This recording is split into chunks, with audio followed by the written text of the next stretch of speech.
The Yellow River in China is being increasingly impacted by climate change as the years go on.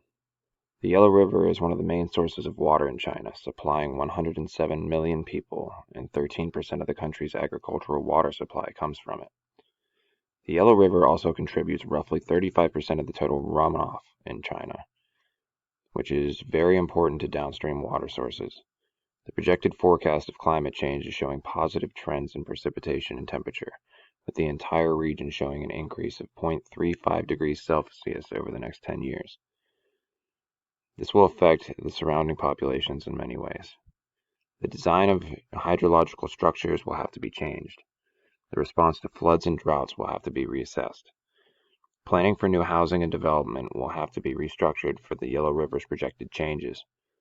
With more restricted access to resources, water security for the citizens needs to be a priority, and one of the ways of tackling this problem is through the increasing reuse of wastewater.